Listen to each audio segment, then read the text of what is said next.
నమస్కారం. ఘంటారావానికి స్వాగతం. ముందుగా ప్రధాన అంశాలు.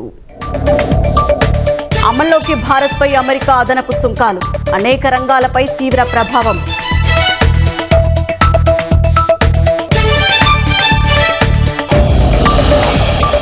అల్పపీడన ప్రభావంతో రాష్ట్రంలో జోరు వానలు, లోతట్టు ప్రాంతాల్లోకి నీరు, ప్రజల ఇబ్బందులు.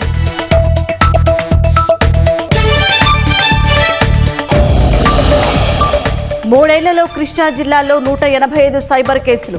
ప్రజలు అప్రమత్తంగా ఉండాలన్న ఎస్పీ గంగాధర్.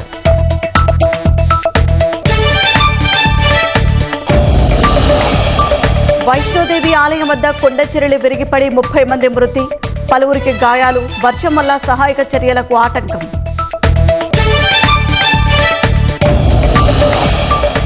రాష్ట్రంలో సందడిగా వినాయక చవితి సంబరాలు. మండపాల్లో వివిధ రూపాల్లో పూజలు అందుకుంటున్న విఘ్నేశుడు.